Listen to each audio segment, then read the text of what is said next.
नमस्कार यहाँहरू सबैलाई। हामी अहिले सुर्खेतको घण्टाघर पार्कमा हामीहरू आइरहेका छौँ, जहाँ आज मार्च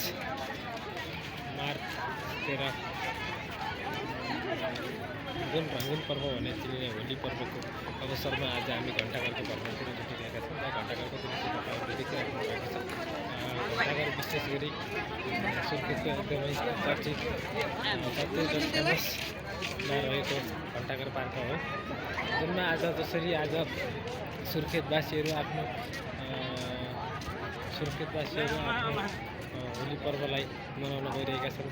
जसरी सबै मान्छेको यो दृश्य देख्न सक्नुहुन्छ, जसरी रङ्गीन पर्व भनेर चिनिने भएको हुँदा सबैले विभिन्न किसिमका कलरहरू एक आपसमा दलेर मनाउने पर्व हो। यस पर्वको अर्थ जसरी रङ्गी कलरहरूले भरिएको कलरले मान्छेलाई भरेर जुन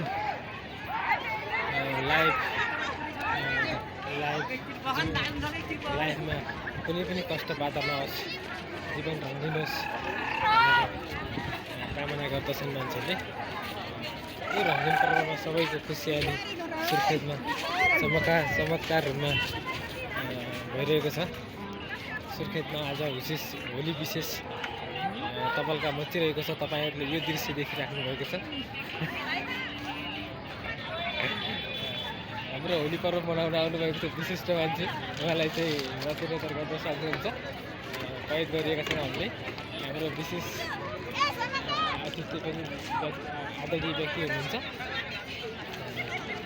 त्यस्तै तपाईँले यो सुर्खेतको होली पर्वलाई हेर्ने क्रममा तपाईँले हाम्रो एमआर नरेश युट्युब च्यानलबाट तपाईँहरूले हेर्न सक्नुहुनेछ। जुन एमआर युट्युब च्यानल हेर्दै आउनुभएको छ भने जुनमा तपाईँले लाइक सब्सक्राइब गर्नुभएको छैन भने प्लिज लाइक सब्सक्राइब गरिदिनु होला भन्ने आशा अपेक्षा राख्दछौँ। र अवश्य गर्नुहुनेछ भन्ने विश्वासका साथ तपाईँलाई म यो भिडियो एमआर युट्युब च्यानलबाट छोड्दैछु।